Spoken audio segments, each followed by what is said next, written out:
Baharampur Panchanantala rail gate flyover এবার রেলগেটের মুখে যানজটের দিন শেষ হবে। কাজ চলছে দ্রুত।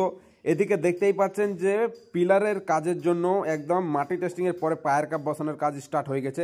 এদিক দিয়ে সোজা চলে যাবে রেল লাইনকে ওভার করে ফ্লাইওভার, বিডিও অফিসের পাশ ঘিরে একদম চলে যাবে।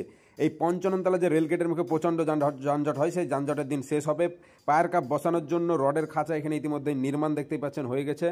তো দুমদাম গতিতে কাজ চলছে। বলাই যায় যে আগামী দিনে এই ফ্লাইওভার নির্মাণ হলে বহরমপুর শহরের যানজট নিরসন হবে এবং রেলগেটের মুখে যে একটা দীর্ঘ সময় পড়ে থাকা একটা বদলে যাবে। নতুন রূপে নতুনভাবে কিন্তু যোগাযোগ ব্যবস্থা হবে।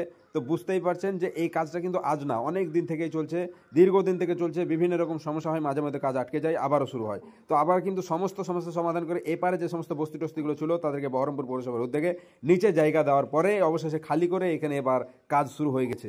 তো বন্ধুগণ, রেল লাইনের ওপরে দেখতে পাচ্ছেন পিলার কনস্ট্রাকশন অনেকটাই কমপ্লিট হয়ে পড়ে আছে দীর্ঘদিন থেকে। তো তারপরে কিন্তু এপারে এবার শুরু হয়েছে কাজ। এখানে রডের খাঁচা কিন্তু একদম পুরোপুরি রেডি করার কাজ চলছে।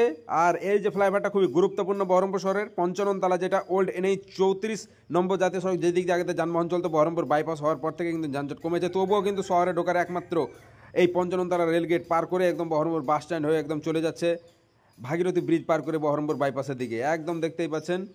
তো সেই গুরুত্বপূর্ণ ফ্লাইওভারটা কাজ চলছে, আপনাদের দেখাবো। যে রেল লাইন একদম দেখতে পাচ্ছেন ওপারে 4টা পিলার হয়ে গেছে একদম সারিবদ্ধভাবে, আর তার ওই সাইডে একদম আরও অনেক কাজ হয়ে আছে। এবার সব কাজ কিন্তু শুরু হলো দ্রুত গতিতে কাজ, আশা করছি আর কোনো রকমভাবে মানে আটকা পড়বে না। আশা করা যাচ্ছে যে কাজটা এবার কমপ্লিট হয়ে যাবে। সমস্ত সব কিছু মেটেরিয়াল সব কিছুই কিন্তু চলে এসেছে।